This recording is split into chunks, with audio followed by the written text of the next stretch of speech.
black mind. As I mentioned last night, she was virtually fired from Howard University for thinking independently, which is not unusual for Howard. But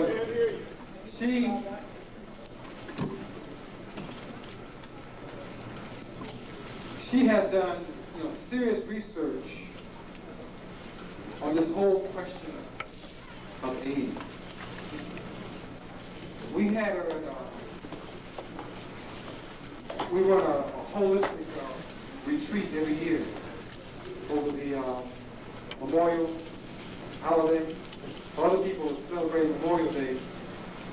A large group of Africans in this country are celebrating our split. And we run a retreat each year. For the last 2 years, we've had Dr. Welsing come up and spend some time with us. It's a 3-day retreat. I'll talk a little bit more about that tonight. But she has been a person that has essentially galvanized a lot of people around this country to begin to rethink a lot of things. As mentioned last night, we're trying to encourage her to finish this book, The ISIS Case. I found you editor, Carol Parks. She said, look how cute. I don't even edit it, that's the problem. I want you all to give a warm welcome to our dear Dr. Frances.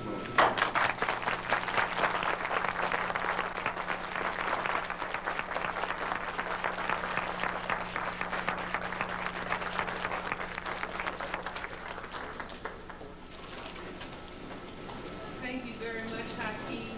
Ladies and gentlemen, I am very pleased to... Can't hear too well. Can't hear. The lights on? On, yeah. Can we turn it up? That's it, quiet. Well, let me say that I'm very glad to be home. Can you hear? Only if you hold it right in front. Well, I'm very glad to...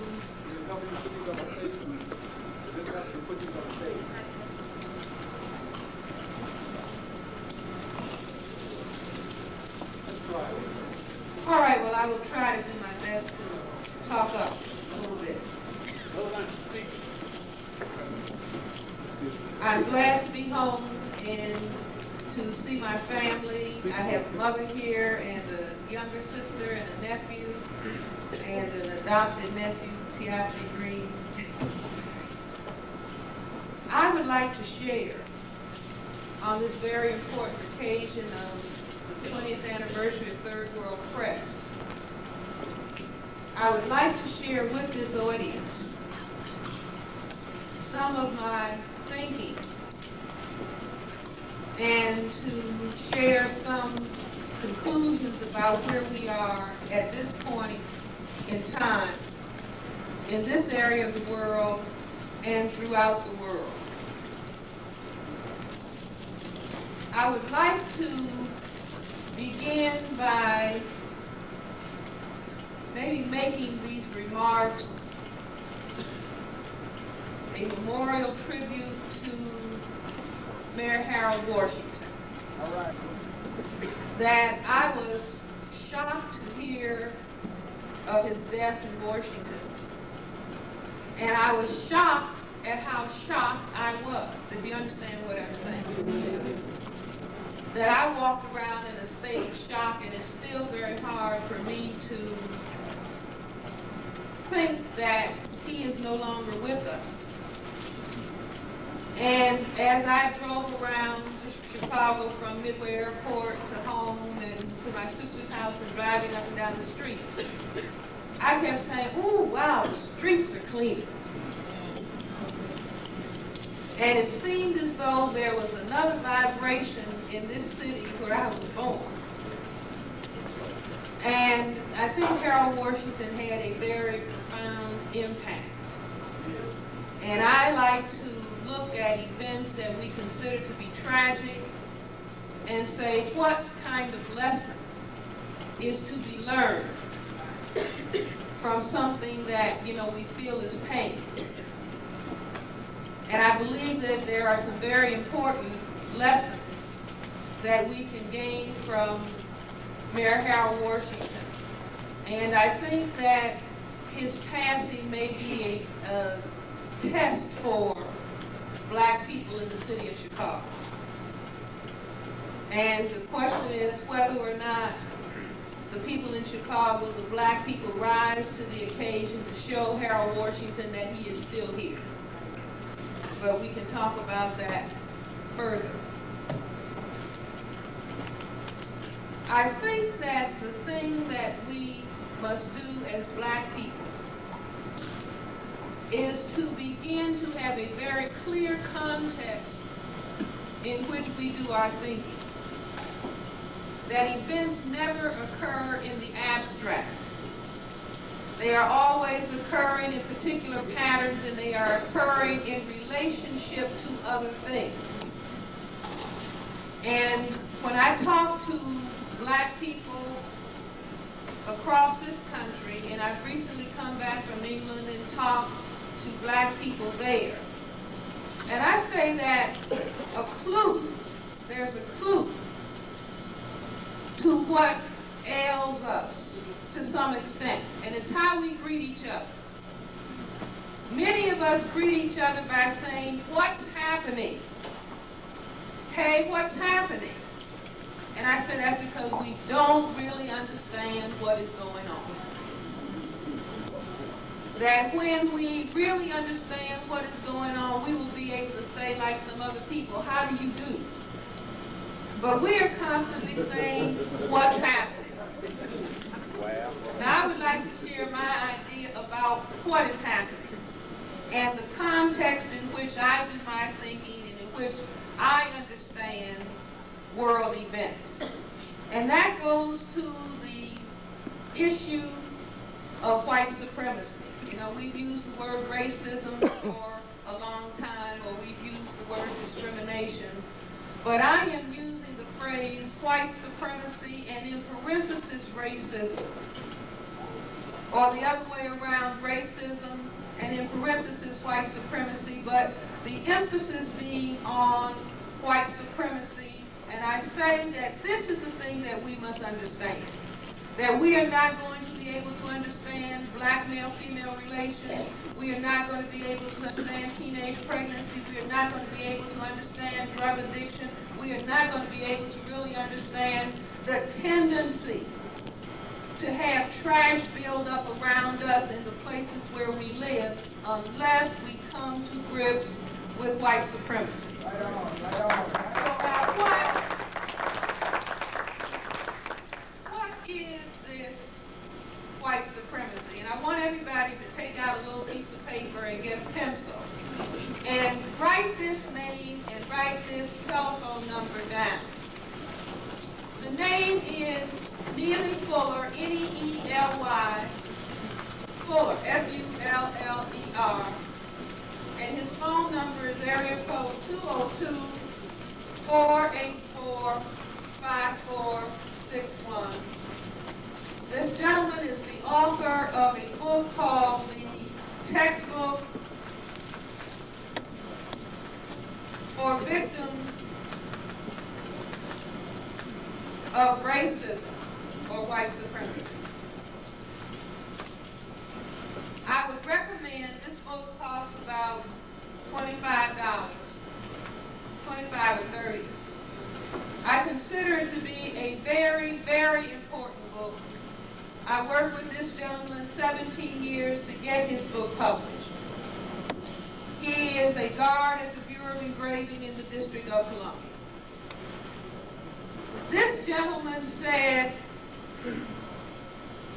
back in 1956 that he thought that racism was about people who classify themselves as white maintaining control and domination over the people that they classified as non-white. And when I heard him say this around 1967, a light bulb turned on in my head. It just clicked. That's it. Prior to that time, I considered myself to be a Marxist, and I was looking at racism as a byproduct of economic activity. But as I attempted to use Marx's definition, it wasn't producing the answers that I needed. And at that point in time, I was training to become a psychiatrist, and I wanted to have some answers so that I could help black people solve their mental health problems. But as I attempted to use Marx's concept, I wasn't really getting the traction that I needed to solve these problems as a physician. And so I heard this gentleman one day start talking about a book he had been working on, and he said, no, that you have a system of white supremacy, and that is about people who classify themselves as white being in control and domination. Well, I'll talk on this one.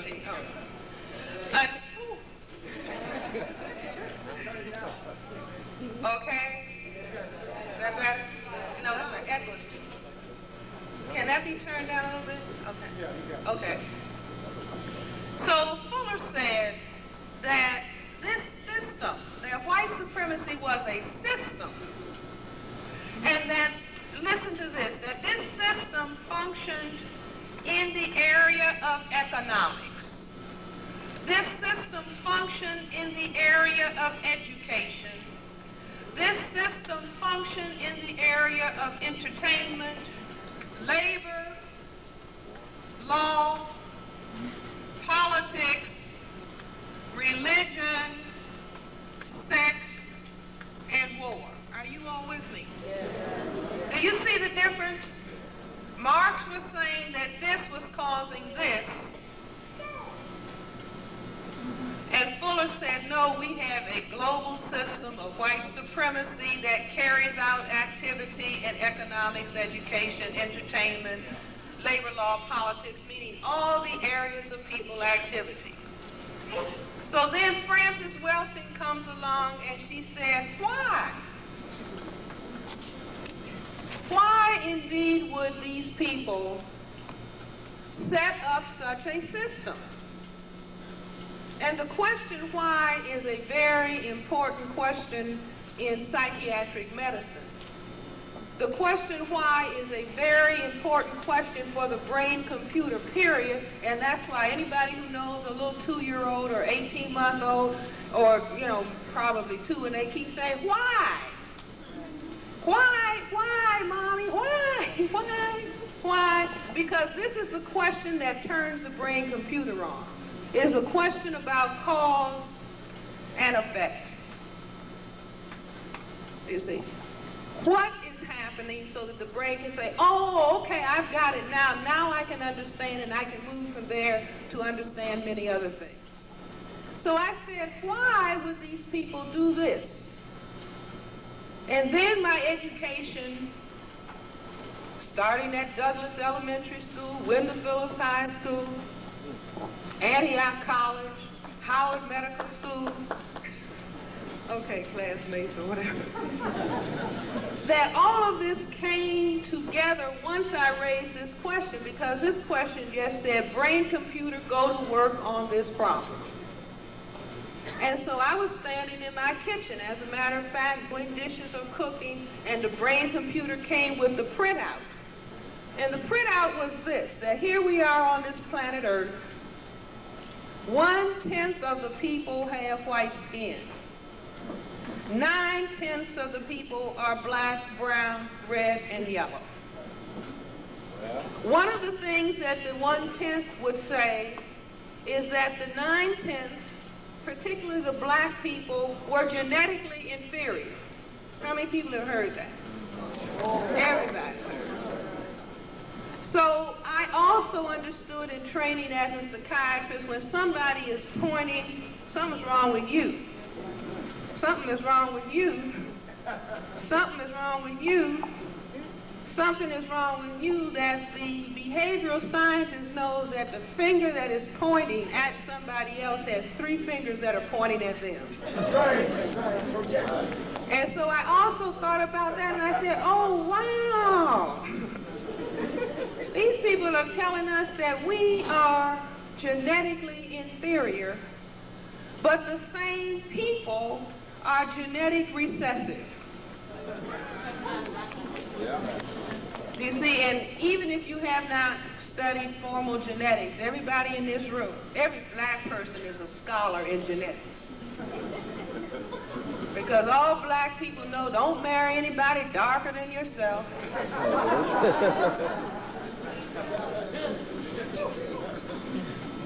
You see, that's genetic knowledge under white supremacy, because black people didn't like their color and were trying to get away from this very powerful and dominant color.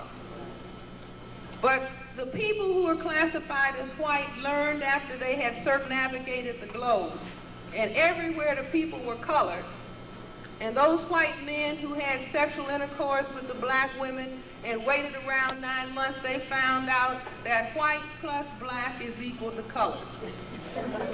White plus brown is equal to color. White plus red is equal to color. And white plus yellow is equal to color. So they understood after that voyage, after those many voyages, that these people, the black, brown, red, and yellow people, were the majority people on the planet, and that they were genetically dominant to white-skinned people.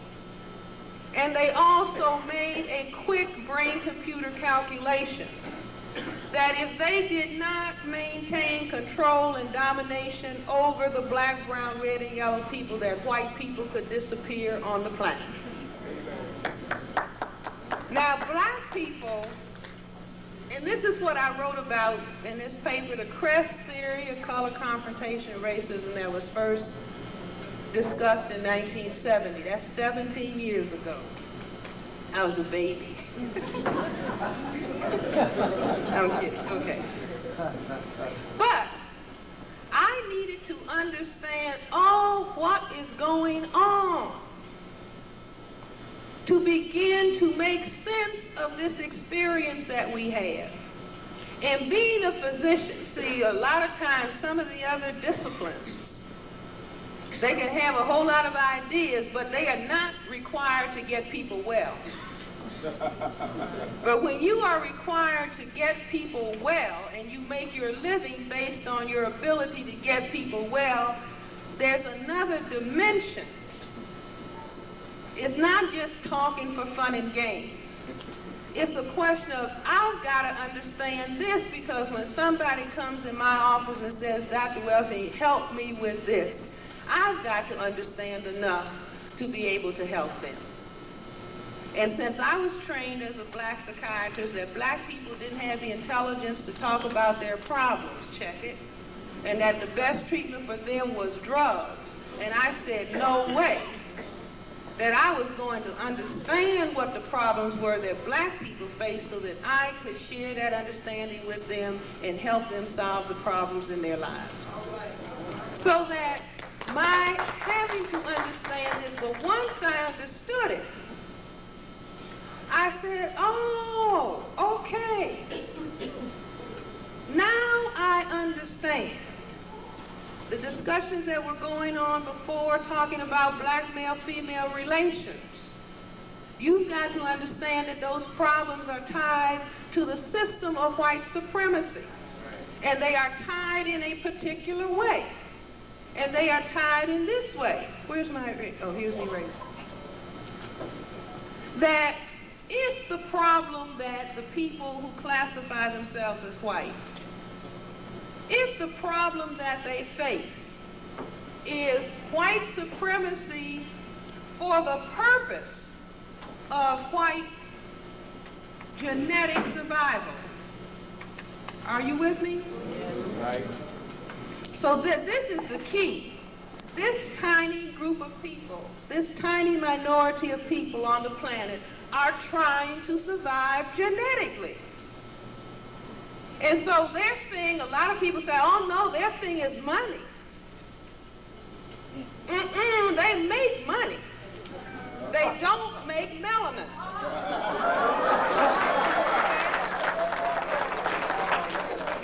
See, they manufacture money. But God makes melanin. Now, they didn't have it, and so their struggle is to survive genetically.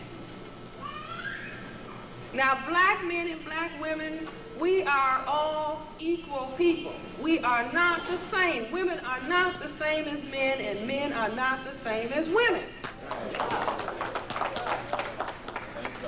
The critical issue of white genetic survival is related when it comes to black, brown, red, and yellow people, is that black, brown, red, and yellow women cannot cause white genetic annihilation. See how quiet it is? The women are offended. No. Women cannot force men to have sexual intercourse. Is that true? See, you can entice. Nice perfume, nice clothes, nice words, entice. But if you try to force a man to have sexual intercourse, you're going to whip out your M16 rifle and say, you better come on. And if you frighten him, what's going to happen?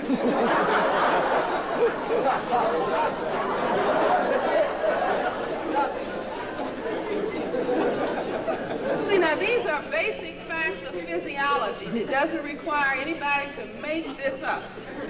This is basic physiology, so that women cannot force sexual intercourse. Men, white, black, brown, red, and yellow, can impose sexual intercourse. See, I'm not talking about rapists, but I'm talking about they can impose sexual intercourse. So that the critical issue of white genetic survival comes down and attacks males differentially than it does females. You see, in other words, a white male can decide, now I want to make some lighter colored black people. So I'm going to have sex with a black woman. That's his decision. The woman cannot, the black female, the non-white female cannot impose that decision on any white male or any non-white male. But males can impose this decision. And so because of all of the levels of color, black, brown, red, and yellow, black is the highest level of melanin pigmentation. Brown, red, and yellow, these are lesser levels of the same pigment. So that the white people understood, the white collective understood, if we are to survive genetically, we must impose control on men, and we impose it directly in proportion to the amount of pigment that you can produce. So that growing up on the south side of Chicago, you learn, if you are black, get back. If you are brown, stick around. If you are yellow, you're mellow. If you're white, you're right. Now, I was just in London, and I went through this, and all the people who, from Africa and the Caribbean just went right through. They know it, too. All of the non-white people all over the world, Asia, Africa, the islands of the South Seas, wherever, where there has been confrontation with white, everybody knows how the colors stack up relative to threat to white genetic survival, although people never understood that reason that the colors had to be put down in such a way was related to white fear of white genetic annihilation. So because of that problem, imposing major stress, now there's stress on all of us, males and females alike, but there is horrendous stress on the men because the men present the threat to white genetic survival. Right here in this city, long time ago, 3149 Elvis. But my parents and my grandmother were in our dining room, and they were talking about somebody had been lynched. I was a little girl, very little. They were talking about somebody had been lynched. And they were kind of talking in hushed tones, and I remember asking my grandmother, Granny, why did they do that? My grandmother said, well, because some people have to act ugly. Now, lynching and castration means what? to kill and to attack the genitals of the black man. See, I always wonder, well, what is that all about? See, black men may do many things. You've never heard tell in history of a black man attacking a white man's genitals. It's no history. It's no history of people of color attacking white people's genitals. But there is global history of people who classify themselves as white attacking the genitals of non-white men. So you say, why? Because the brain computer wants to understand in depth so that it can move with greater power. So we say, why? And we end up with this. Here's the black man's genitals. Attack this and destroy this. Why? Because in the testicles is what? The genetic material. And the genetic material that can cause white annihilation. Do you understand? Doesn't it make sense? Absolutely. Makes sense to me. Now beyond that as the white collective looked at the black male and says, he has weapon that can destroy me. He has weapon that can cause me genetic annihilation.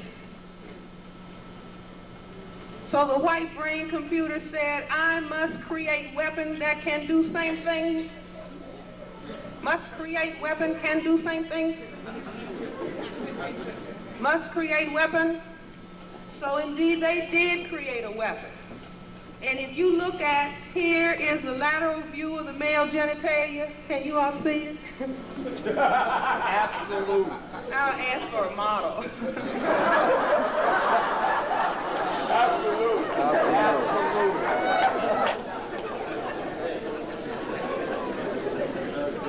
All right, but look at this. Here's the front view of the male genitalia. Here is the lateral view. Turn the lateral view around 90 degrees and you have that. See, if you turn this around, just turn it. And then what is this but this? That's a gun. Do you see? Can you see that? Oh, wow, they can't see it. Some models back. Yes, I need a model. Yes.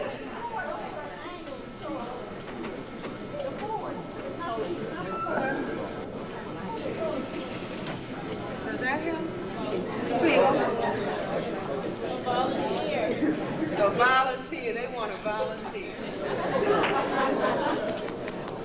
Just imagine, think of the man standing with no clothes on. You see his genitalia. You see two testicles and a phallus. Penis, okay? Now, a side view is like one testicle and phallus, and if you turn it around, you can see that it is the same as the gun. Are you with me? That side needs a model, okay. Now, what does, within the white supremacy system and culture, what do they call the gun? Come on, class, this is a workshop. The great equalizer. Oh, do you understand? This then becomes equal to this. If he has a weapon, meaning the black male's genitalia, testicles, genetic material, that can cause white genetic annihilation, the white collective says we will produce a gun that will be the equalizer. And the people who are by law allowed to carry the gun, anytime they see a black male and they think, I want to kill him, he can annihilate me, then they call it what? Justifiable homicide. That's right, that's right. Are you with me? Absolutely. All for the purpose, not of economics, but for the purpose of what? White genetic survival. Now, how does this then come down and impact on the family? But let me say before I go further, that there is a lot of material. If you understand what I'm saying here, There are many things that you will understand about the white supremacy system and culture that you look at every day, but you really do not think about. Most people do not realize, see, we're getting ready to come around towards February 14th, Valentine's Day. The most important thing about Valentine's Day is it is a day in the white supremacy system and culture in which they give out chocolate candy. Wow. The white female likes the white male to give her chocolate candy.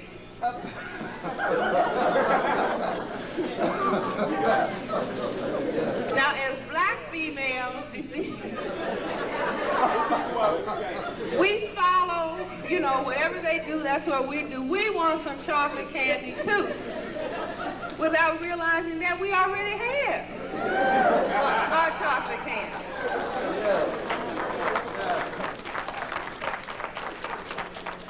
Somebody's about to die. See, we don't understand that this Valentine, with all these little pieces of chocolate candy, how many of you read the newspaper around Valentine's Day and see where they're talking about, ooh, dark and erotic chocolate? Absolutely. And did you ever say, why? What are they talking about? What they are talking about is that within the framework of the white supremacy system and culture, the white female describes her ideal mate as who? Tall, dark, and handsome. Absolute. Do you all understand? See, now, unfortunately, Marx couldn't help us get to this. Absolute. See, nor could Marx help us understand suntanning.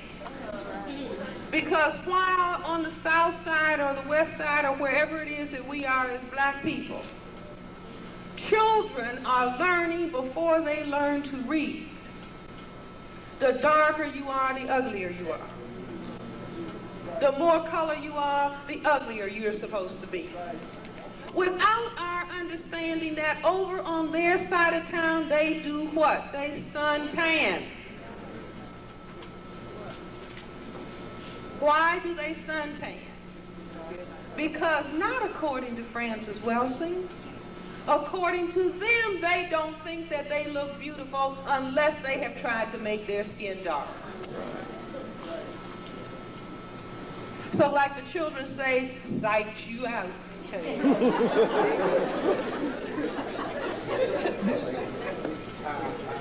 When they suntan, see, everybody has cells in their skin called melanocytes. These melanocytes are supposed to produce that black pigment called melanin. If you have a deficiency of a particular enzyme called tyrosinase, the melanocytes will not produce melanin and you will not have pigmentation. But you can take those melanocytes and bombard them with ultraviolet rays from the sun and force the melanocyte to try to produce a little tyrosinase and then go forward to produce melanin. But that kind of mistreatment of those cells in an unprotected state will cause cancer. But people who are classified as white, I read in the Time magazine where they say, I don't care if I get cancer. At least I will be a good-looking corpse. You see, but in the meantime, because we did not understand their psyche, we did not understand what the fundamental issue that drives the whole construction of a culture. We didn't understand that they were feeling numerically inadequate, genetically deficient in terms of skin coloration, and so they produced this culture that oppressed non-white people all over the world. We didn't understand it, and we didn't understand them, and so our ability to relate to them has been impaired. We thought it was all about everybody get together, everybody integrate, Little black boys and little white girls and little white boys and little black girls, and everybody integrate together. But we had a very great scientist whose name was Dr. Martin Luther King, who conducted a very important and profound experiment. He said, I believe it's a question of love. If we can show them how to love, I think it will change their behavior. But he did not understand the fear of white genetic annihilation, and he did not understand that if everybody loved, that white would disappear. Right. And so Malcolm X, he also was a great political scientist who conducted an experiment, but he was talking about not love. He was thinking about the bullet, so he had to be eliminated. But Dr. Martin Luther King, who talked about love, and because that would lead to white genetic annihilation, he was also killed. Do you understand? Now, it is of critical importance that we understand this is the issue. How do I know further that this is the issue? How many people know the game of billiards or pool? Everybody in Chicago knows. Come on, you all, don't you all know that game? Sure you know billiards and pool. What is that game about? Balls. That game is about white supremacy, but most people don't understand it. A white ball and a whole lot of colored balls are on the table. The white ball knocks all the colored balls under the table. Isn't that the game? But somebody thought that that game was entertainment in the abstract. Nothing occurs in the abstract. Everything that is occurring on this planet today is related to white supremacy. Everything. Everything is related to white supremacy. So as people who were in knowledge about what was going on, as they played the game of billiards or pool, it was going into the white psyche. White must remain on top, colored balls under the table. White must remain on top, colored balls under the table. White must remain on top. And we're just clowning in the pool hall and playing, talking about what's happening.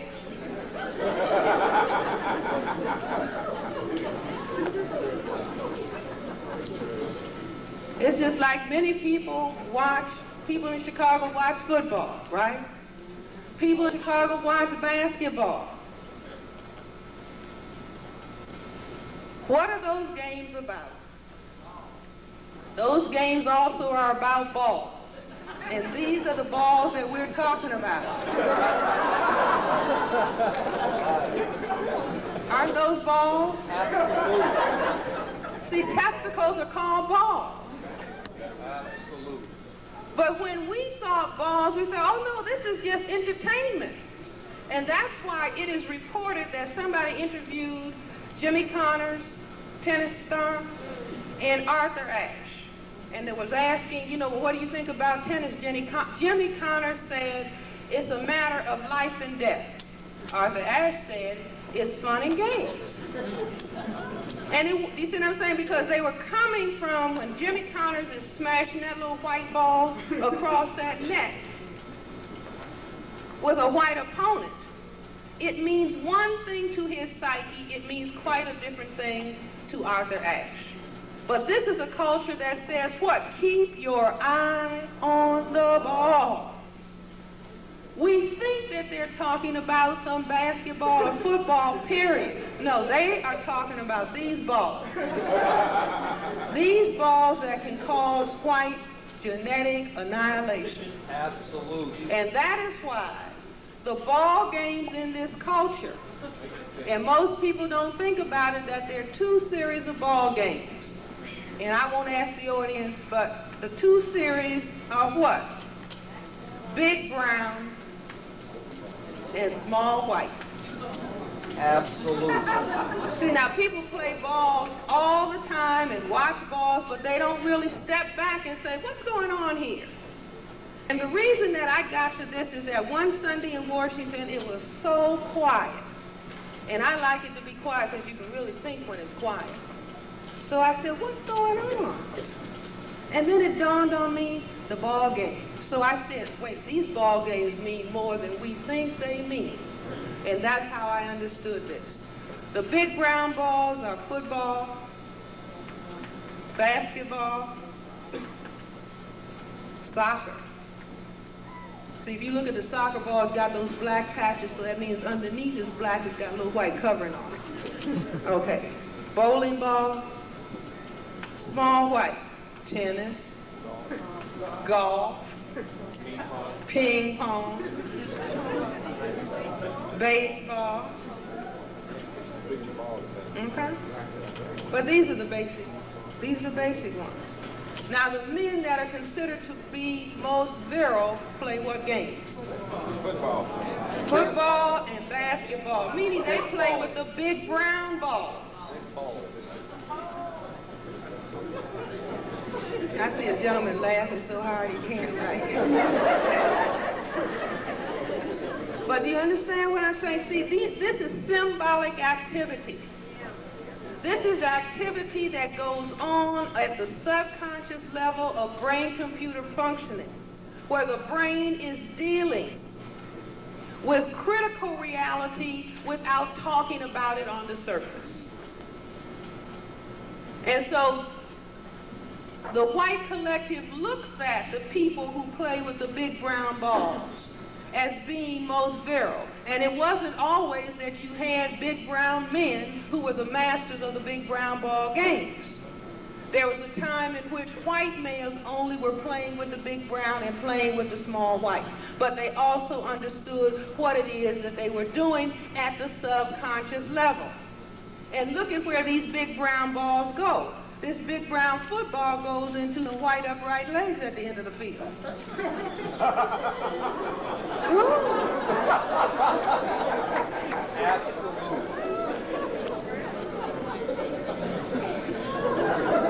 And the basketball goes into a white net. And there are white females that dance along on the side.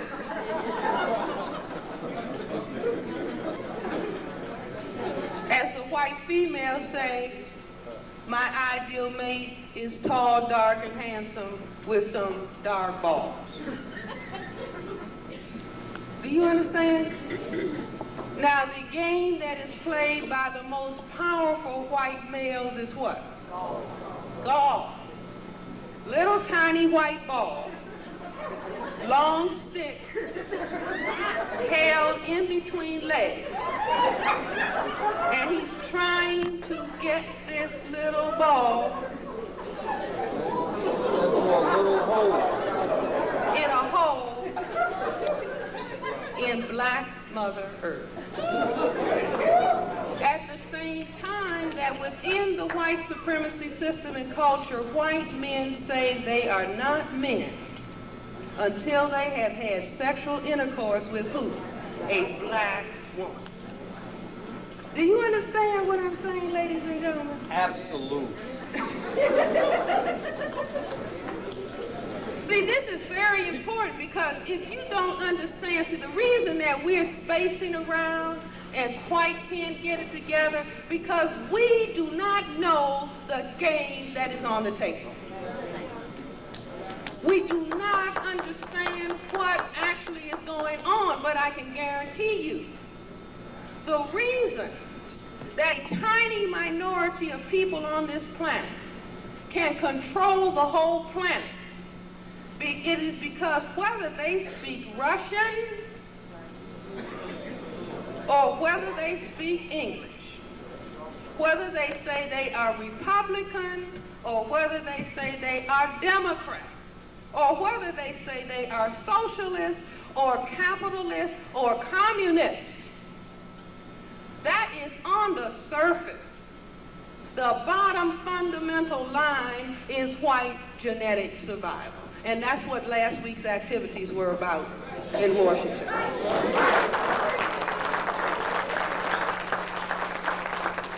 Because unbeknownst to many people, Mr. Gorbachev said, you got problems with your black people, then why don't you put them in concentrated areas?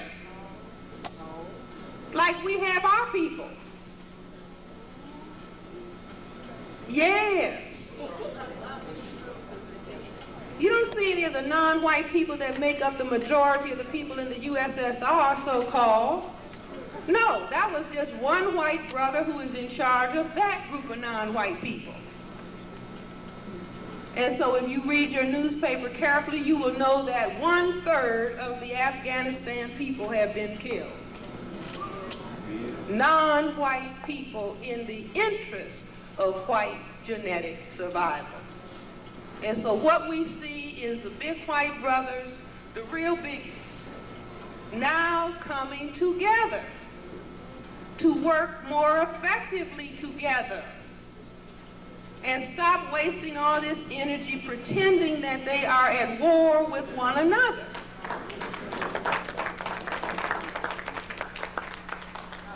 Because non-white people are twisting and turning in different places. And it is becoming increasingly difficult to maintain white supremacy for the purpose of global white genetic survival without just out front total cooperation. Now this is a thing that we have to understand. And as long as we don't understand it, I maintain we will be making big mistakes. That what we need to think about in the analogy that I'm using is that what we have to have in mind is the chessboard. The chessboard, anybody? Black and white. On one side of the chessboard, you have the white pieces. And on the other side of the chessboard, you have the black pieces. This is not a game about integration.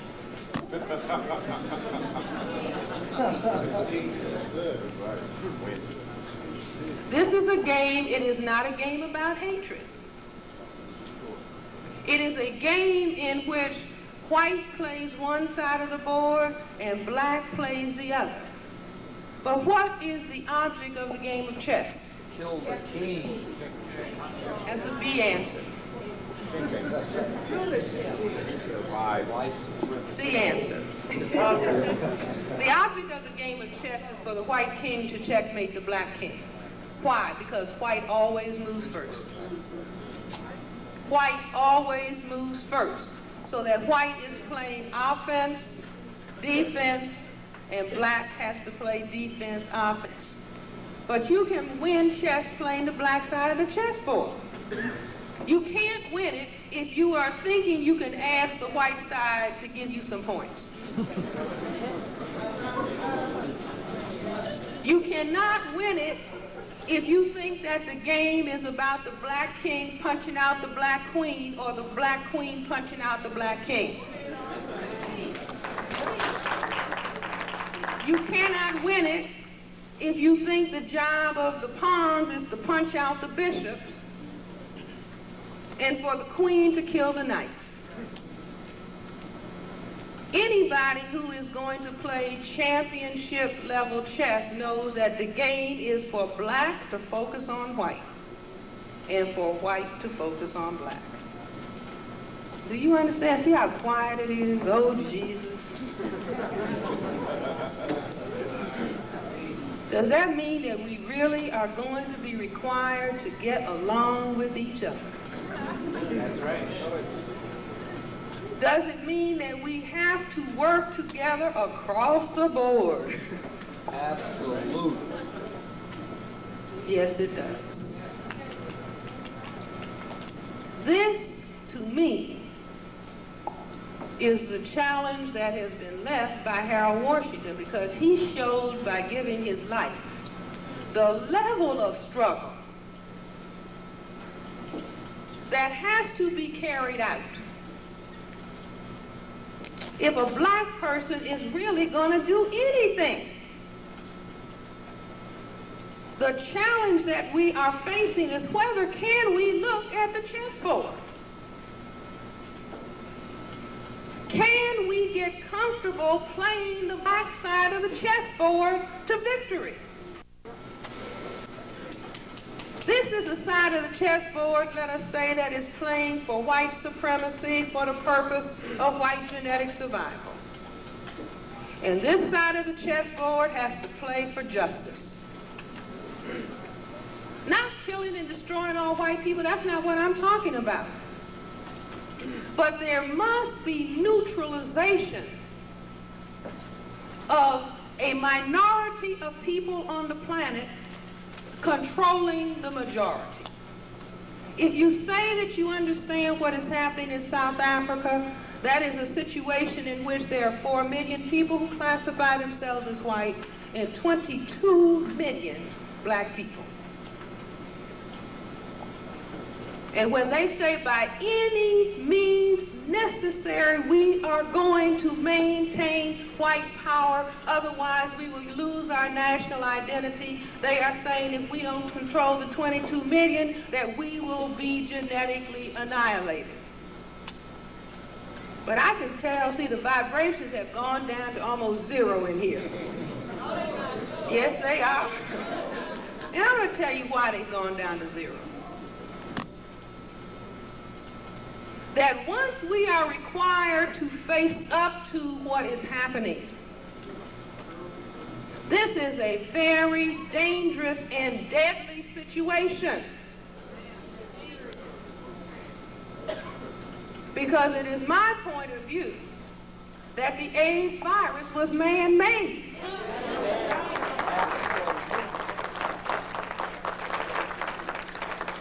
Man-made for what purpose? For the purpose of white genetic survival.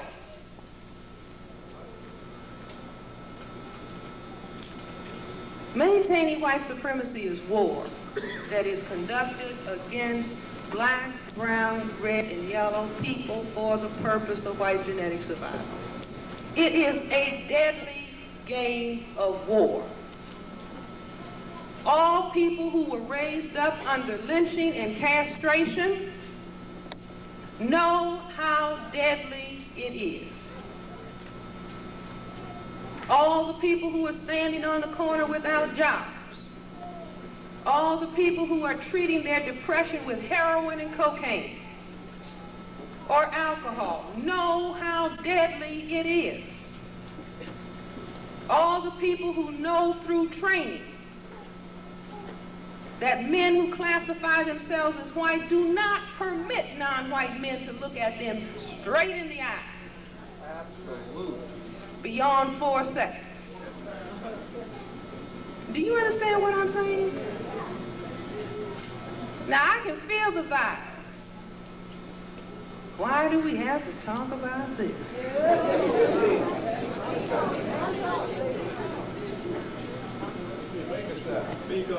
You see what I'm saying? Because we would rather not have to face this. I don't want to face it. But the point is that I know I have to. My grandmother used to say about her husband, my father's mother, your grandfather was a race man. Your grandfather was a doctor, but your grandfather was a race man. Focusing on the issue of color. My father was a race man, focusing on the issue of color. And they didn't send me to school not to focus on the issue of color.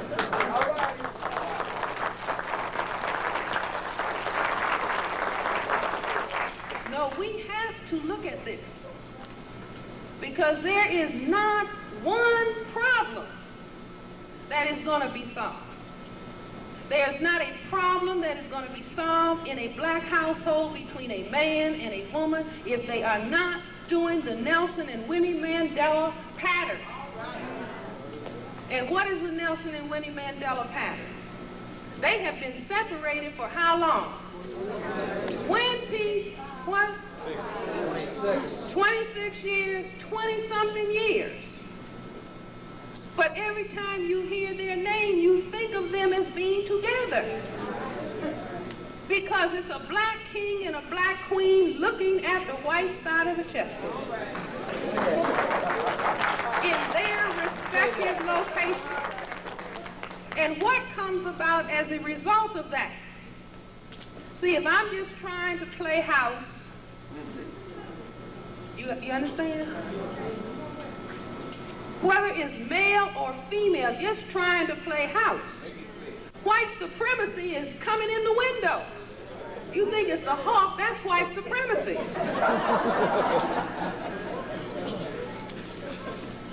Non-stop white supremacy, day and night, non-stop.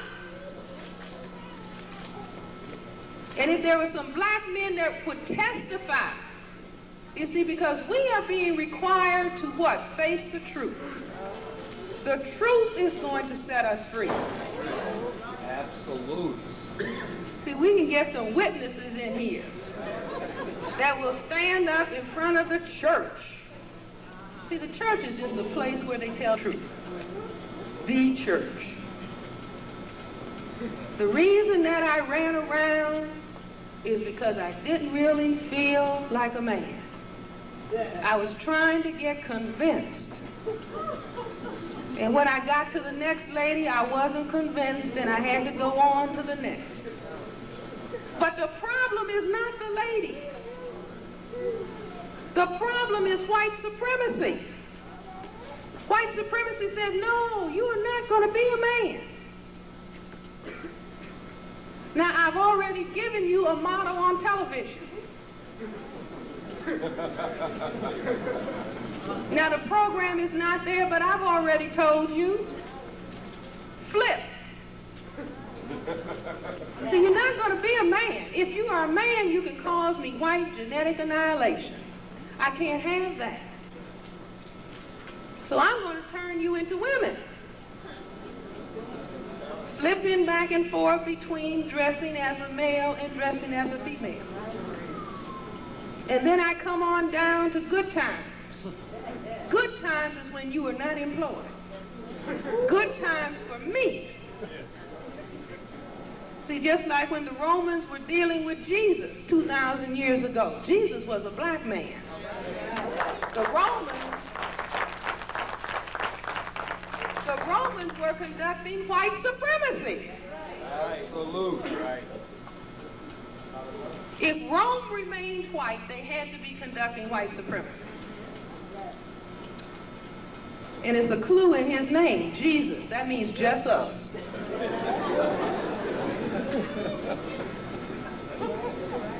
You never thought about that. Just us. J-E-S-U-S. See, Rome was coming in and saying, no, you are going to submit to me. So white supremacy has been going on for a very long time. When they thought that the world just consisted of, you know, a little bit of Europe in the whole of Africa and the Mediterranean, white supremacy. White genetic survival was being conducted. Okay, but to go back to this point, that Jesus, when, according to religion in the system of white supremacy, we're over here. You see where they changed the color of Jesus? Yeah. So that all of the non-white people in the world would not be worshiping their own image, but they would worship the image of the oppressor. And when you worship the image of white supremacy, you'll never come out from under it. And when you look at, like I went to, Olivet Baptist Church, Quinn Chapel AME Church, baptized in one, christened in the other, in the little Sunday school cards. How many people saw the little Sunday school cards? And the picture of Jesus that is in your brain, and it will not come out. You see, but your brain computer has already made the calculation. If that's the Son of God, God must be white. See, but probably if I ask what color is God, God doesn't have a color. Ask your computer. See, I can give everybody a test. Say, close your eyes, and I'm going to say a word, and you check the image that comes across the screen in your brain computer. Close your eyes, everybody. Eyes closed tight. Okay, here's the word. Jesus. So you didn't see an image that looked like any of the black men in this room. You said, that's not Jesus. That's not my Jesus.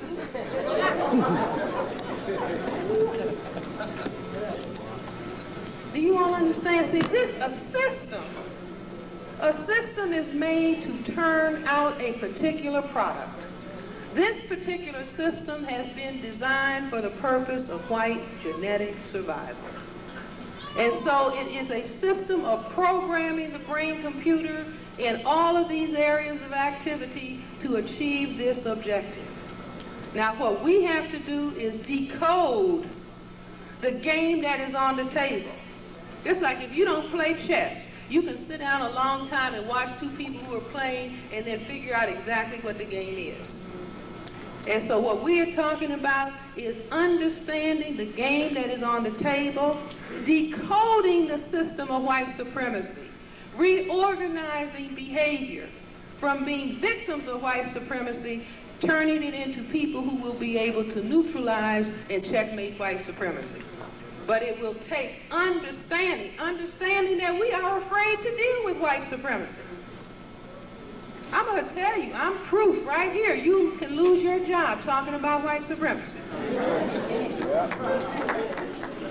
You can make a whole lot of people who don't even know you think they don't like you. Because you dare to talk about white supremacy. This is the game that is on the table. Everything else is fluff. But by focusing on this, any man and woman who want to improve their relationship, focus on white supremacy. See, any woman that thinks man is a problem, focus on white supremacy. Any man that thinks a black woman is a problem, focus on white supremacy. There's a problem that is 10 trillion times greater for you than any non-white female that you've ever encountered on the planet. And see, by looking at this side of the chessboard, which will require courage, and the use of courage will produce self-respect. And when we are in self-respect, for example, if I, Frances Welsing, said, I can't stand men, I can't stand black men, what would my self-respect score be max? 0. No, it wouldn't be 0. It would be at max 50%. Why? Because I am produced by a mother and a father. Without my father, I could not be standing here. So if I say I hate half of myself, I hate me, then my self-respect score will be 50 at max, and my self-defense score will also be 50. And anybody growing up in Chicago public schools know that 50 is not passing. You see, so I would be in a failed state of self-respect. This is very critical. It is important for men. It is important for women. A man saying, I hate black women. I hate black women. His self-respect score at max can only be 50. And he will eventually engage in self-destructive behavior, and she will engage in self-destructive behavior, and white supremacy will say, right on.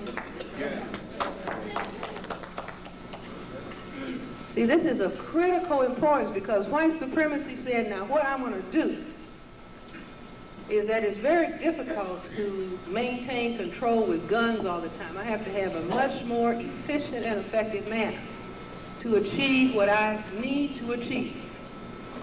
So white supremacy says, now if I don't, it's of critical importance that the men not function at their maximal level because that will cause me white genetic annihilation. So if I cripple the man so that he cannot play that essential role of breadwinning, I can make any woman that he relates to hate him. Because he's not able to help her. If I don't employ him, then he will have to go back to the definition of self that I gave him during the phase of slavery. Go ahead. See, I will make him continue studying, and then I will make his children hate him because he's producing that which he cannot take care of. Do you all understand? Absolutely. See, it's just a fantastic puzzle. All the pieces fit smoothly together. If I don't employ him, I will make his wife hate him. And then when she touches the male child, she will destroy masculinity. So that the little boy will say, Mommy, put some fingernail polish on my nails too. Okay, honey. Let me try your high heel shoes. Okay. Now this is the youngest son. The older child, there you go acting like that. No. Do you all understand? He's not bad, she's not bad. White supremacy understands what it's doing. That's right. Now I have, somebody raised a question in the last second, well, what about homosexuality? White supremacy makes homosexuality. Absolutely. Homosexuality was not a form of sexual expression in Africa.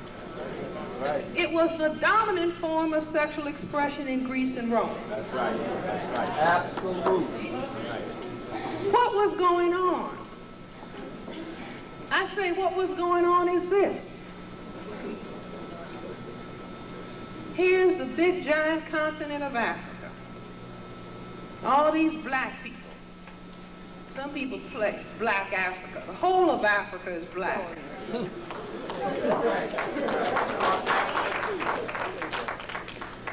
Over here, the Mediterranean, here's Italy, little tiny countries, Europe. So these little men over here, white, saw these giants over here, black. And they probably start saying, who has the biggest penis way back then?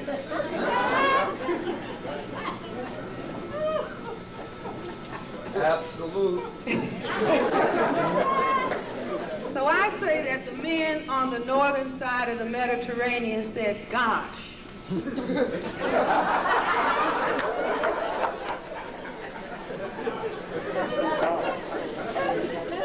They can genetically annihilate me.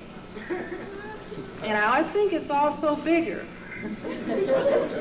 So then these men, feeling an inadequacy of masculinity and manhood, started engaging in behavior. What kind of behavior?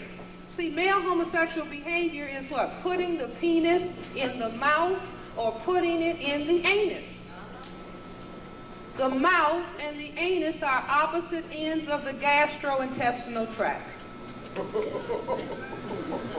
This is the tract that we use to feed the body. So if the body is feeling a deficiency in masculinity, it will occur to the brain computer, I need some vitamin masculinity called semen. Absolutely. Did you get that? Absolutely. Absolutely. See, it's just like if your body is missing a particular substance, you say, I think I need some greens. That's true. You see, without understanding what particular mineral you are in search of. And so these men over here started putting penis in mouth and penis in anus because compared to these men, they felt masculine deficient. But under the conditions of white supremacy that had to attack black masculinity for the purpose of what? White genetic survival. So they said, well, now these men haven't been accustomed to these practices, but I'm taking masculinity away from them. I'm conquering them, and I'm taking masculinity away. Now, any men, I look at it and see some men looking to the right and looking to the left and not looking forward.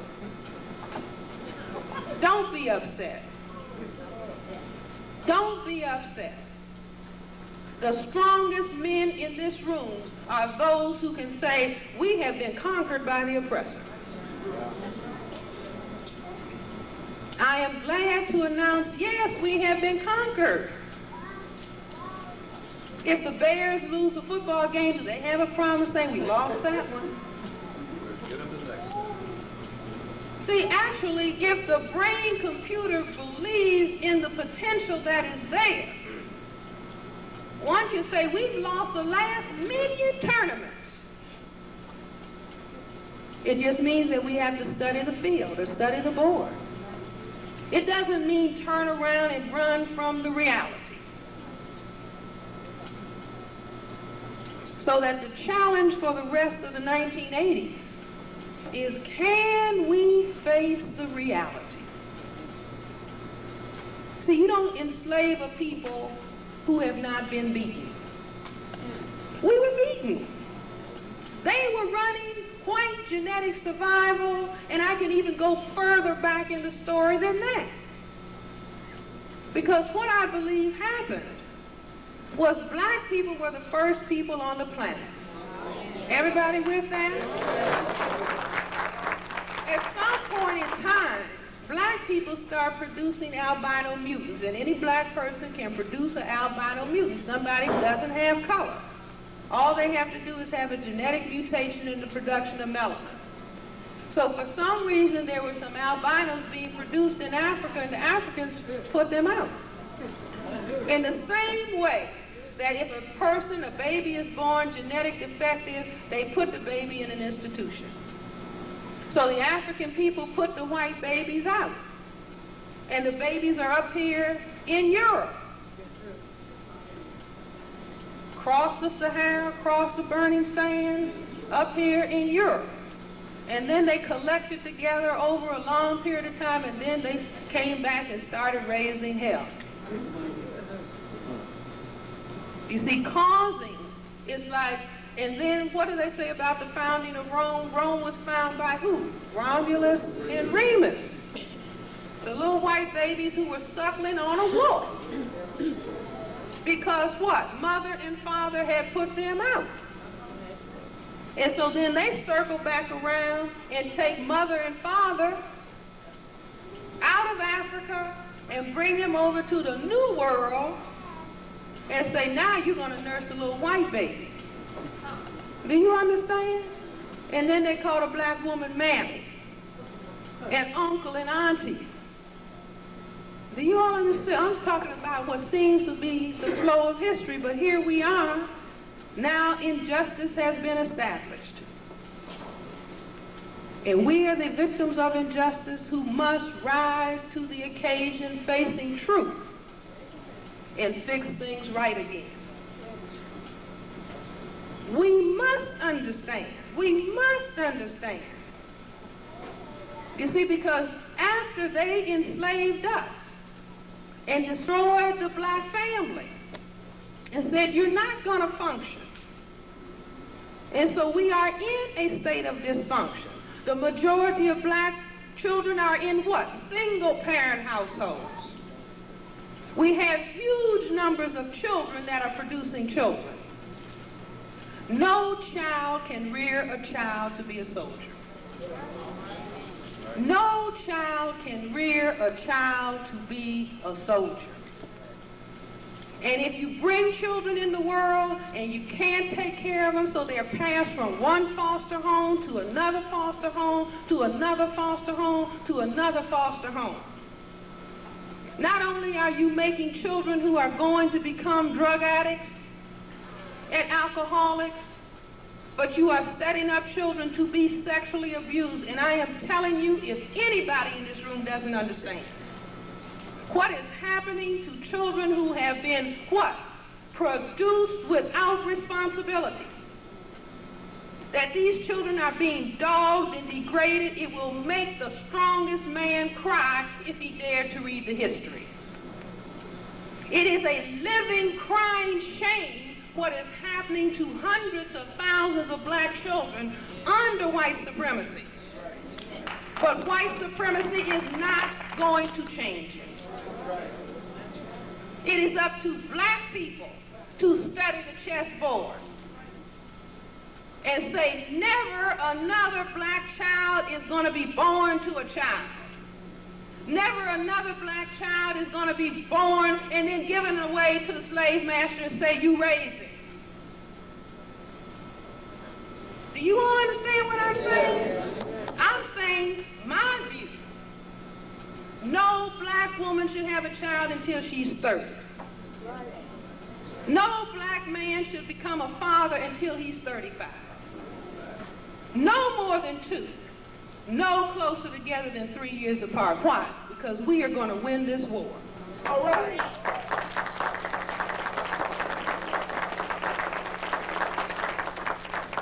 But if children do not have mature parents, see, now white supremacy said you're not going to have any mature parents. This is a war. I'm not letting you all have any mature parents. If I have anything to say about it, I want you to produce weak people. I want you to produce children that are not taken care of so I can sell drugs to them and look at them falling all over the street. I want to produce men that can't fight the war.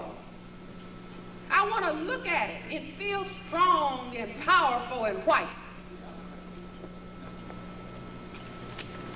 No, this is what we are up against.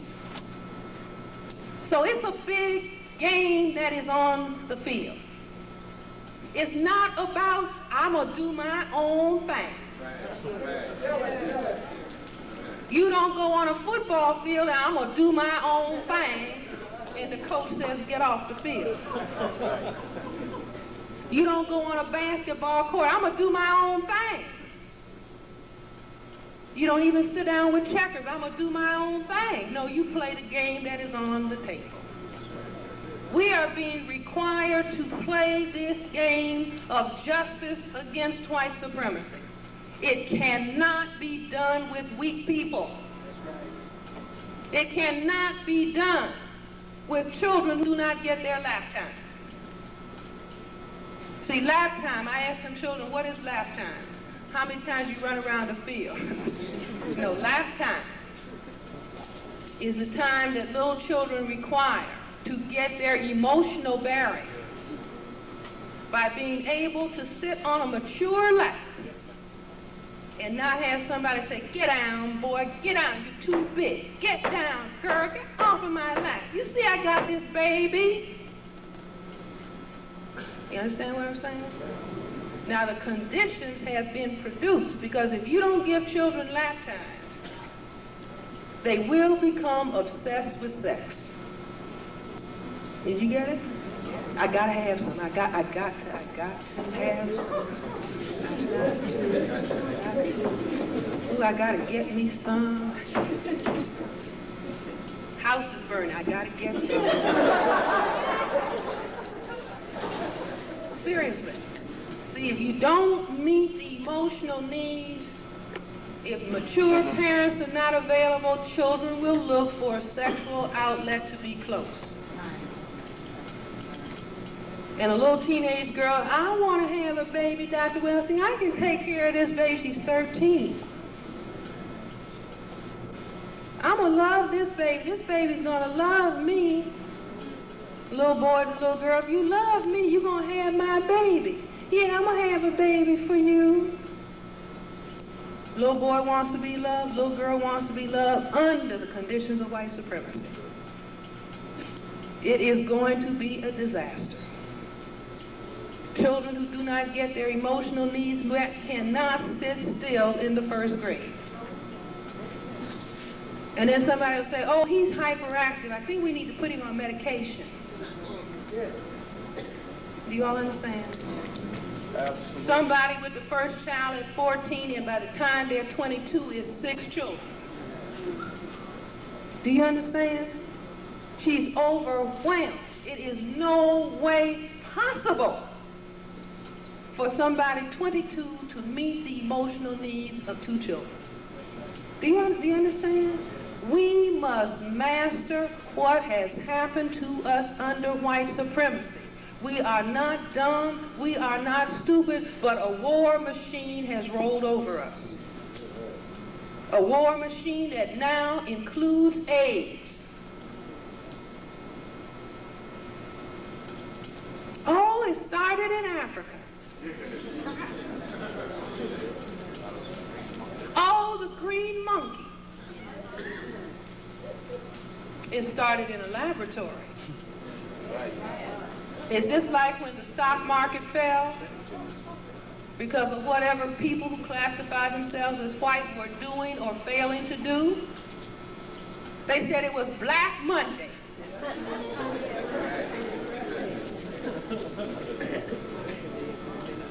So when they manufacture a virus that is specifically for the purpose of depopulating,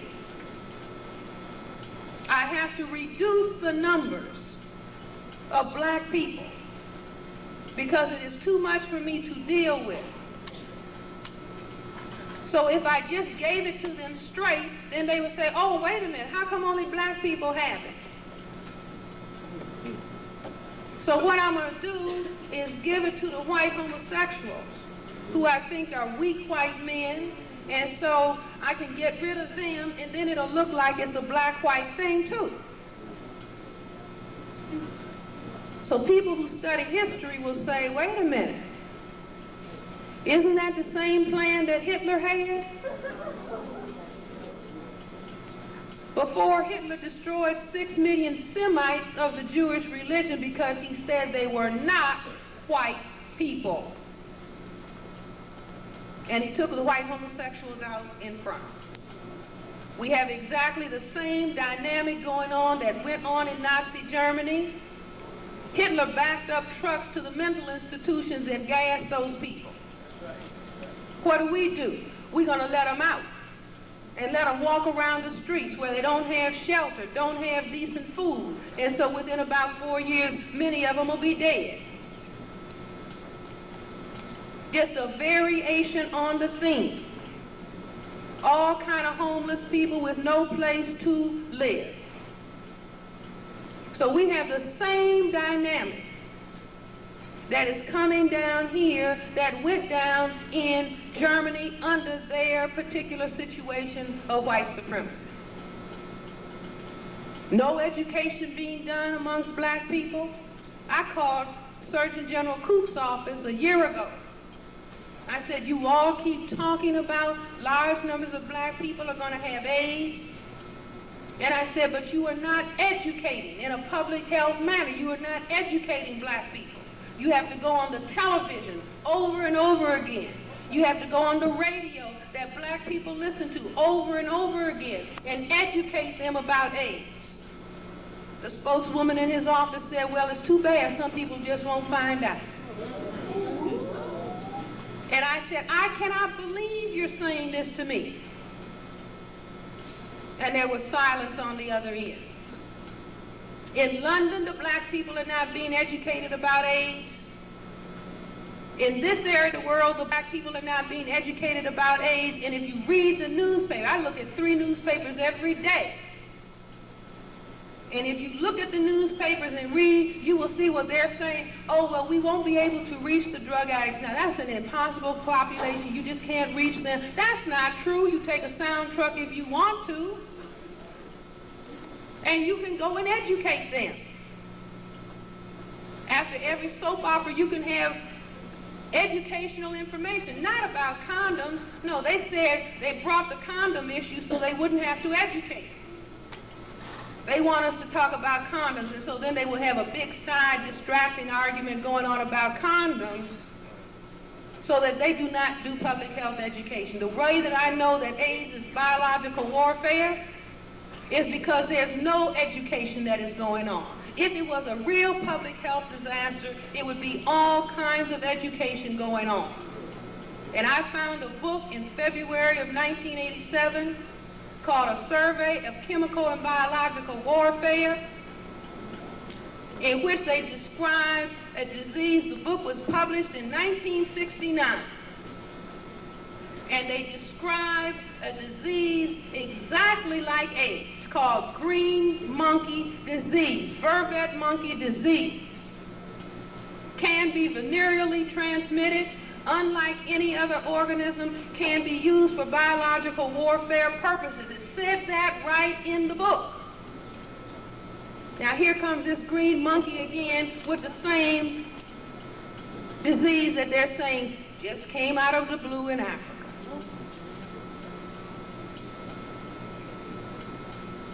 I say, wake up, black people.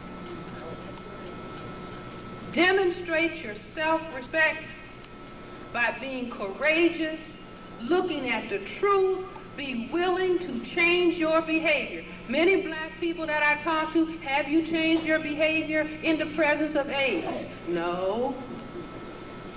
I'm telling you now. Anybody who doesn't change their behavior is going to be dead. If I was a white supremacist, I would say, now there is a form of sex called safe sex. If you use a condom, then you lower your chances of getting this deadly virus. But what would I do further to do? I put holes in the condoms in your community.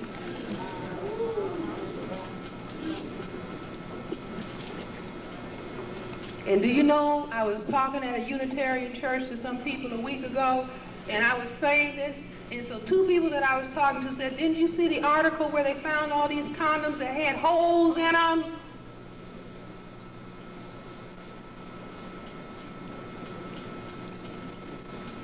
That's why it's important to understand, is this biological warfare?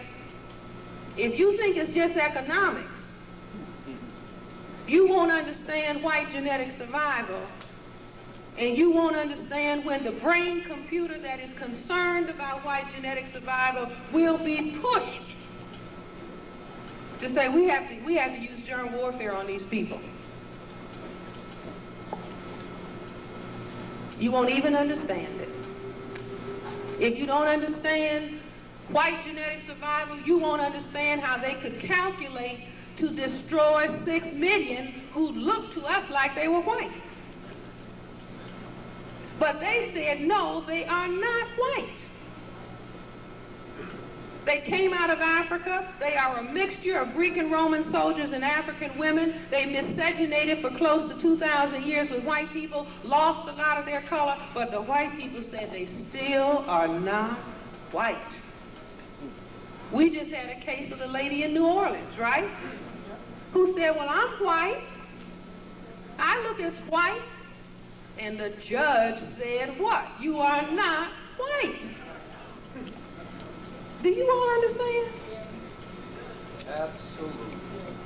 Because the person who looks white, in the mind of the white supremacist, is more dangerous than the person who you can see as black. Because the person who looks white can sneak some genes from Africa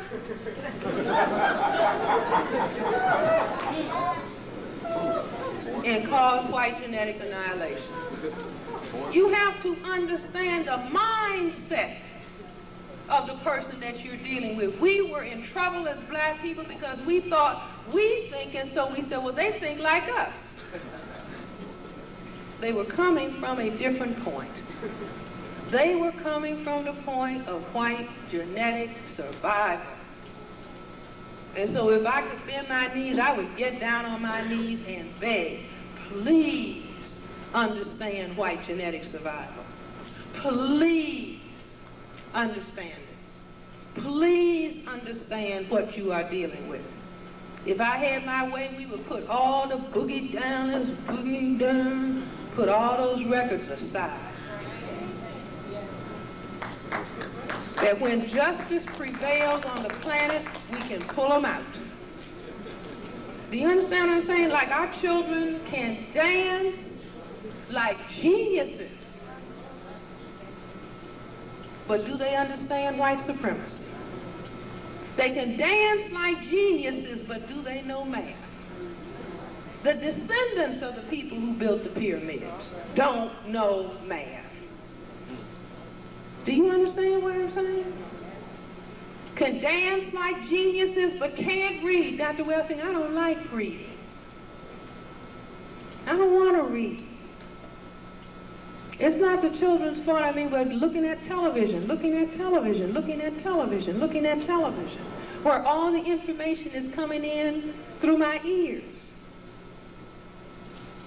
But you will not be able to keep up with white supremacy if you don't read. White people are being educated about age, just reading the newspaper and the magazines. But they say, well, 10 out of 10 white people read. 1 out of 20 black people read. So we'll put the information that we want them to have in the paper, our people. They won't get it. Now what? We can say, oh, that's horrible.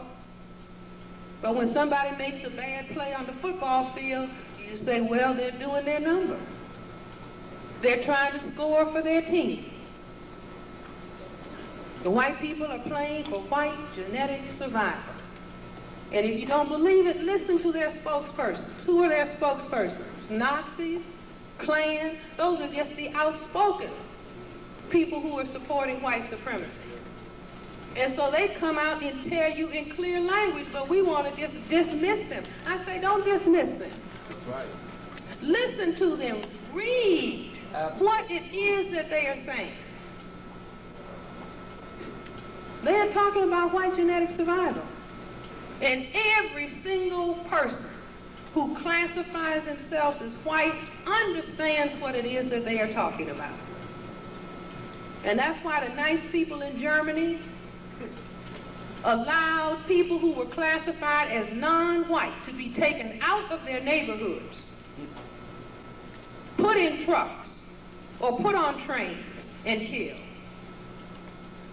I asked people in Germany in 1957, did you know what they were doing to the Semites?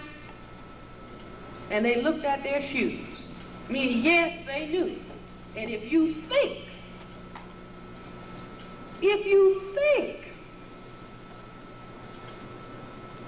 that the same thing could not happen here tomorrow, because it is happening. See, biological warfare is being used. Chemical warfare, crack and cocaine and all the other stuff, PCP, that is coming into these communities by the cartload. Do you think that it is not intended? Soften up their brains with chemical warfare and give them the 1-2 punch with biological warfare on the other side. Get their brains accustomed to crack and cocaine. So they'll start talking about, I don't care. I don't care. Just give me some more. And let me tell you what I read in the paper the other day. A black woman in New York held her 6-year-old child over the toilet and allowed 2 men to sodomize that child so she could get some drugs.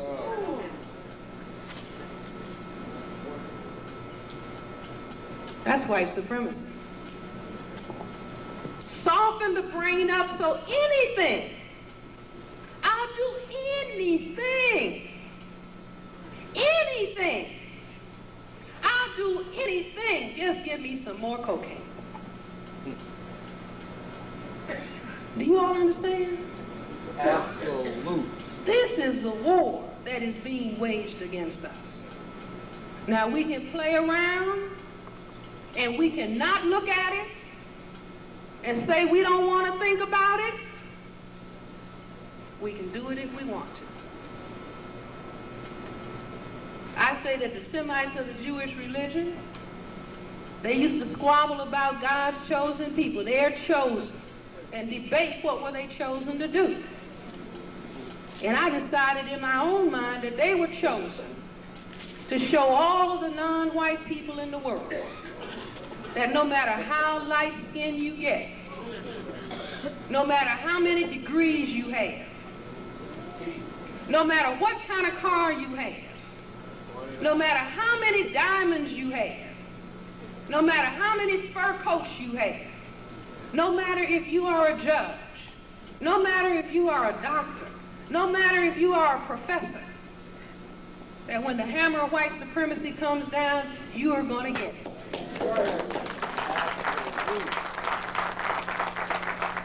Because they became the most miscegenated of all of the non-white people, looking so much like white that most of the other non-white people didn't know who they are, but the white people knew who they were. So I say learn from history, because we can sit up and repeat the same thing. It doesn't have anything to do with me. I mean, I've got mine. So I encourage us. Our children are looking for models of strength. See, children can't stand grown-ups who don't show strength.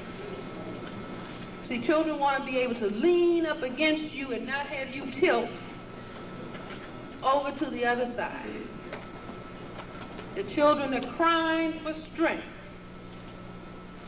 Show us a model. Show us how to be courageous. Show us how to face these math books. If we can't face white supremacy, how can they face math? If we can't face white supremacy, how can they face reading? Do you understand? This is a time of challenge. The critical question, are we going to rise to the challenge? Absolutely. Just like Harold Washington leaving. He said, you all did a magnificent thing. Now, can you maintain what you got now that I'm gone? Or are you going to squabble and fight with each other and name call each other and let the enemy ride through?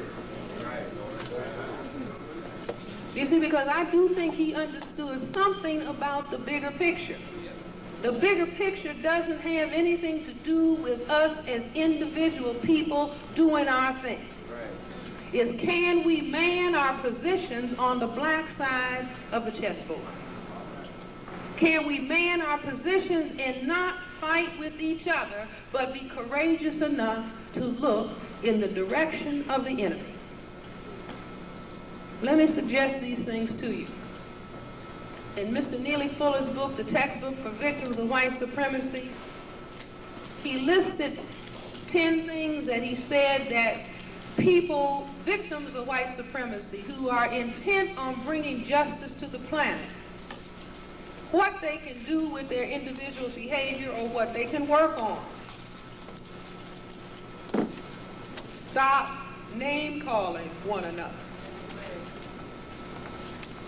That means no more UMF, MF. Stop name-calling each other. Stop gossiping about one another. See, this is beginner's chess for mastering the black side of the chessboard. Stop squabbling with one another.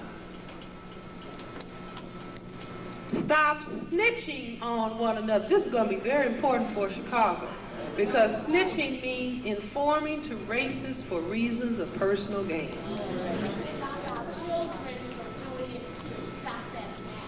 Stop snitching on one another.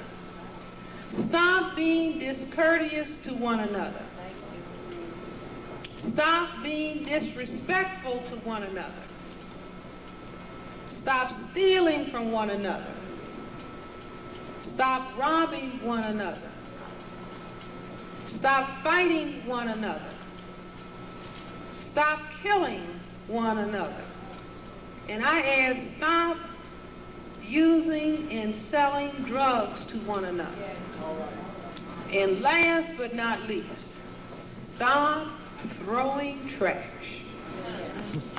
See, I did a paper called The Politics of Trash. See, when people think they are nothing, they throw trash wherever they are. And you know what they do with trash? They compact it and they burn it. But if a person has been reduced to trash in their subconscious thinking, all kind of trash in the gutter, all kind of trash on the street, all kind of bottles all over the street, and those bottles were thrown down by grown people who still are acting in their inner selves. You know how the baby throws the bottle out the crib? That's the emotional age that throws a bottle on the street. But that trash just stays around, it circulates inside the brain, and the person cannot behave in a manner that is self and group respecting. So if we all want to deal in PhD, self-respect activity, everybody ought to get a PhD in broom. Knowing how to use the broom on the sidewalk in the street. If you see somebody in your neighborhood with a broom, making sure that the gutters are clean, the sidewalk is clean, the paper is picked up. No paper around the schools where the children go to play and to learn. Then you just look at those people and say, look, that's a warrior. That's a person that's working on self-respect. Wow, look at that person. I think I want to be like that. Go and talk to that person. Do you understand what I'm saying? See, we look at these and say, oh, that ain't nothing. All of these small behaviors make the winning of the tournament. All of these little small behaviors that seem inconsequential are absolutely essential if we're going to deal with the colossus that is presently riding over us. I hope everybody knows and understands we have more people in prison than we have in colleges.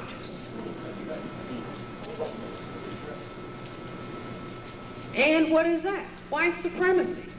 In South Africa, the men are on those work sites, and the women are in the Bantu stands.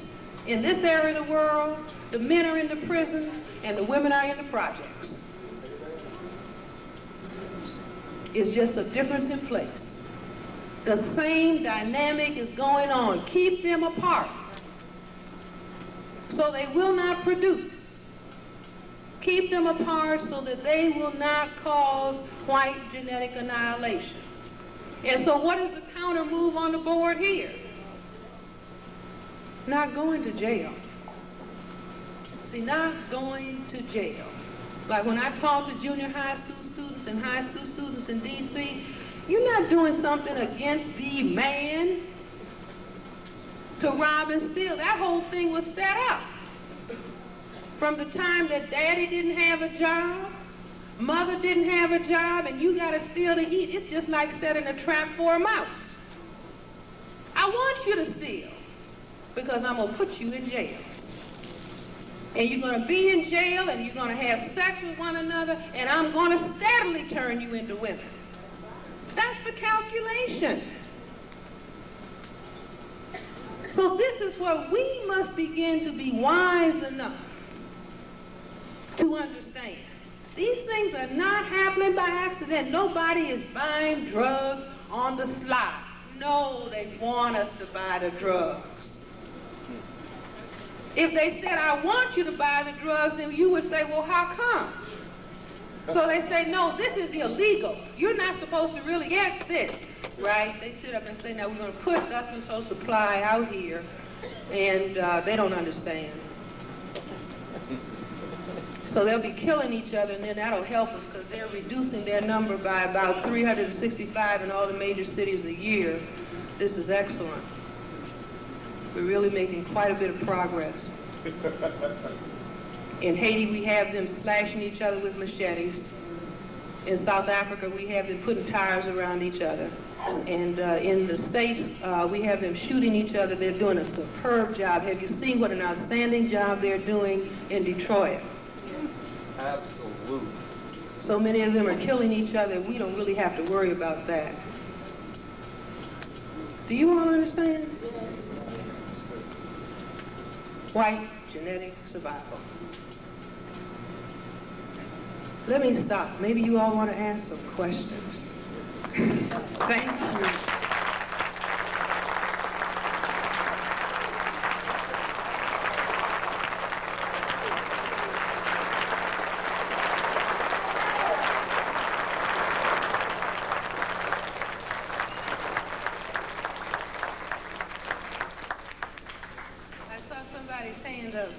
Yes.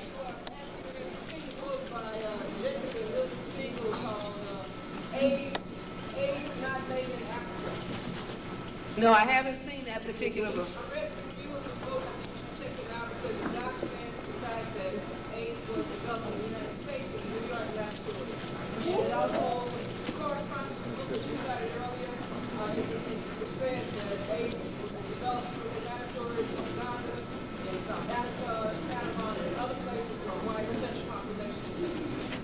See, that's very interesting. She mentioned a book. I'm going to get the name from you. Can you say it a little louder so everybody can hear? I'm not exactly sure I have it like this. I think it says AIDS, not made in Africa. Not of Africa, not from Africa, made in the USA. And it's by Dr. Siegel and Dr. Lily Siegel. S-E-G-A-L. Very good, okay. Yes. Last month, it was in the Chicago Tribune.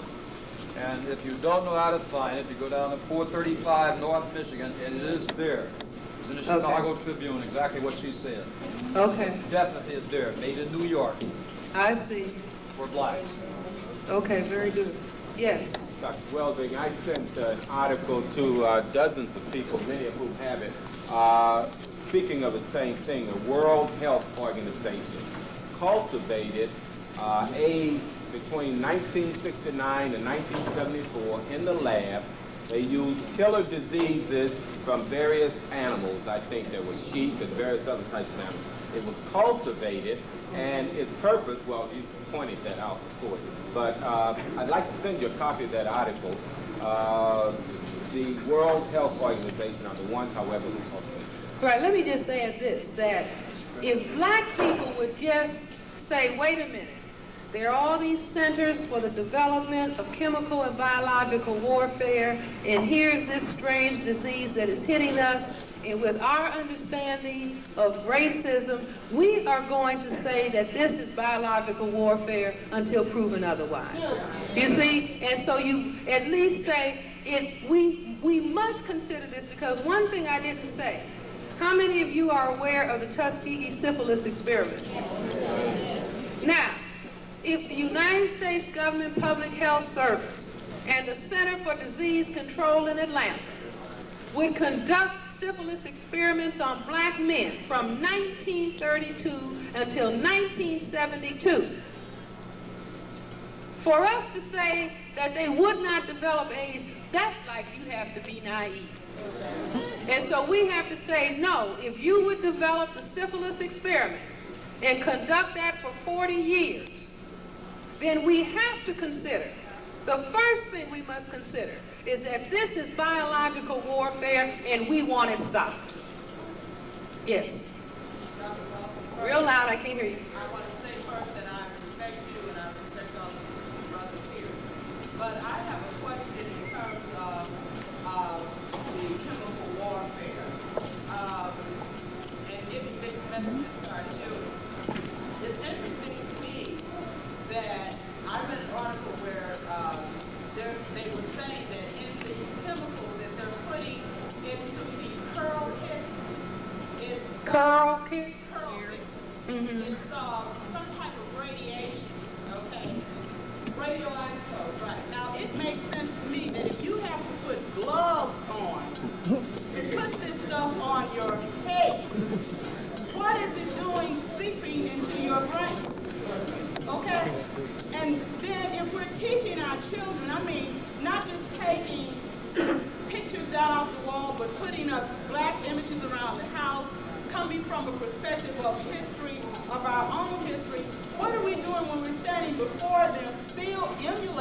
white man by looking like him. Well, see, this is right.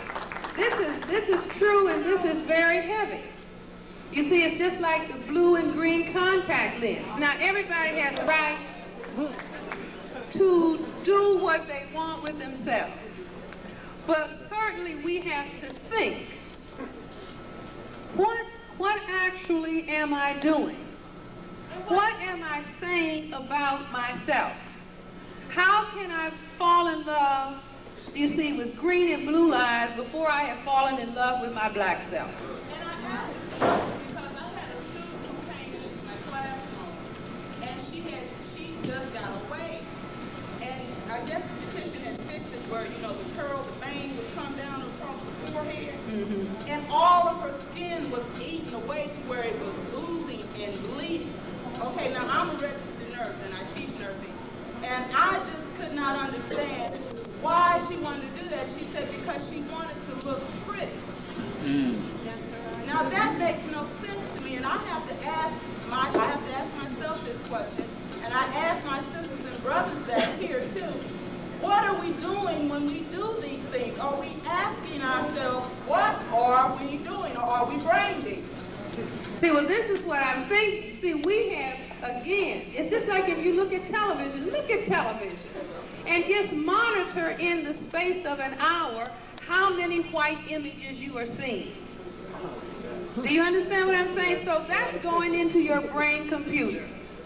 And it is causing you to absorb the negation of self. Just like if you're looking at positive black images, then you are enhancing image of self. But when there's no image of black, then you are absorbing its negation. And this is very serious business, and one can understand those are just master plays on the white side of the chessboard. And it is up to us. See, it's not to say make a person feel you're stupid, you're dumb to do that. But to help the person understand. Try to help the person understand what white supremacy is all about, how it works at very subtle levels of brain-computer functioning. What would you say then, since we know that it does work at a very subtle level, that it is a possibility that they can be putting this virus into what we're putting on our head, what we're putting on our skin, or what we're eating? Exactly. That's why I'm serious. I tell black people, go and shop where white people shop. Buy food there. Absolutely.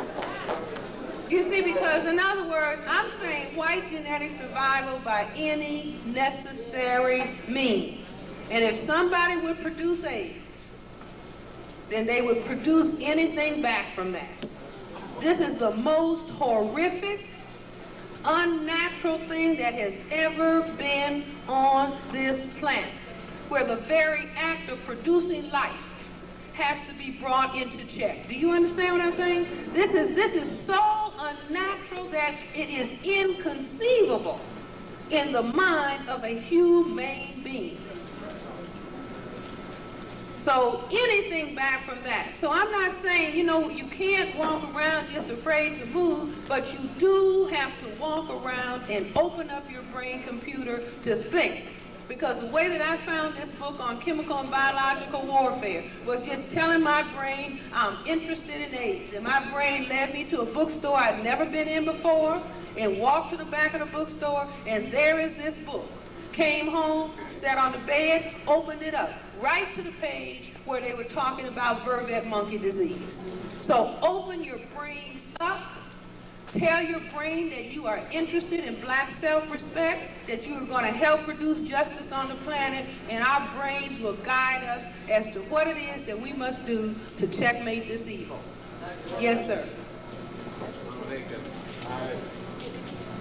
First of all, I heard you back in 1970 at a sickle cell meeting here, where most of the people walked out after you had given your analysis. And it's so wonderful to see that we can stay in the room today. As a student of the Honorable Elijah Muhammad, I would just like to ask you, after going through your scientific research and observation and process that you have presented to us, Harold Washington of Chicago, the Honorable Elijah Muhammad also of Chicago, what analysis that you have or impact today that you can see in his teaching to black people and what significance as it relates to what you are bringing today and what influence did it have? One thing, the Honorable Elijah Muhammad helped us to talk about black and accept the terminology of the black man. Another thing, Elijah Muhammad said that white-skinned people were devils. Now, people have a lot of trouble with that, but he wouldn't change it. And the term devil to me means doers of evil and doers of injustice. And so here we are, 1987, talking about AIDS. And from everything that I've seen and everything that I've read, it looks like that was made by man. And that is the greatest evil. You see, that is the product of devil thinking.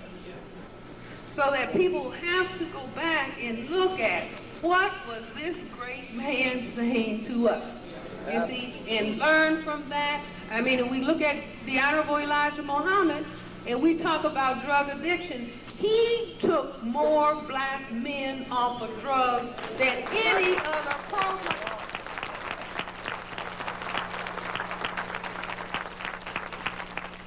See, and I believe he did it in terms of talking about the black man and talking about respect for self.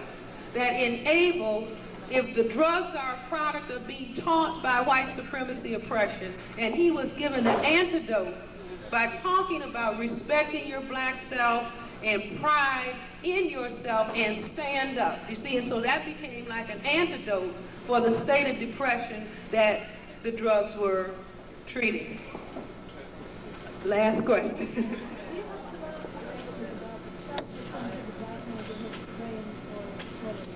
And here.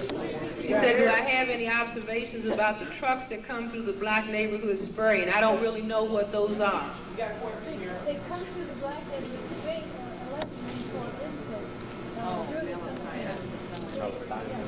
She said spraying pesticides during the summer.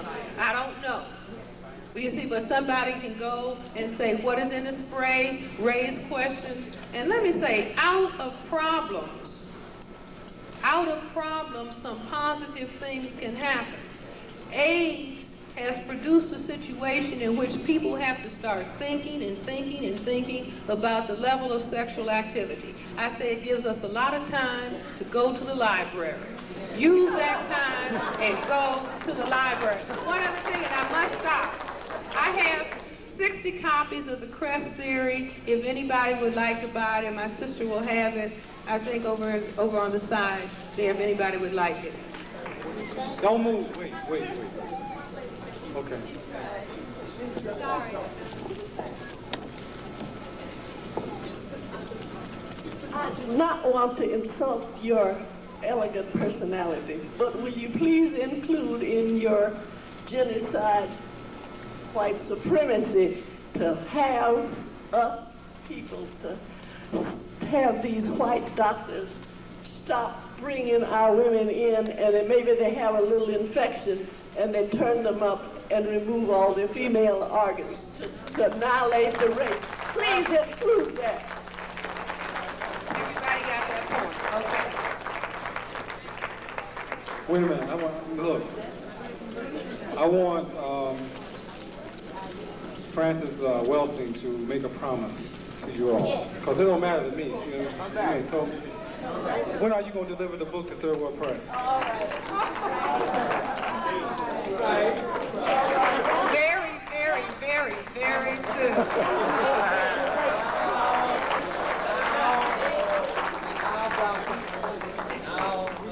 Now. You will have it the second week in February.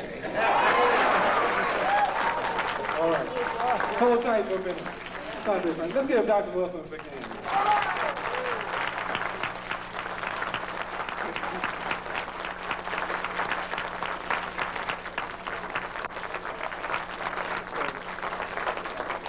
Okay, we're on the downswing. Let me just kind of explain what's happening for the rest of the evening. At 5:30, which is about now, you need to move toward dinner. Now, of course, you have to have your validated slip for dinner, okay? Number 2, after dinner, we'll be right back in here for the hottest show of the year, all right? You got these mainline, serious writers who want to get up here and do their stuff. I was just talking to Gwendolyn Brooks, and she said she's ready to party now, all right? And so, we got to get back in here by 7. Look, also, Gil Scott Heron's going to be here. Gwendolyn Brooks, Ruby Dee, Sonia Sanchez, Mari Evans, Kalama Yasalam, Sterling Plump, Angela Jackson, Ruth Garnett, Eugene Redmond, and more. Okay?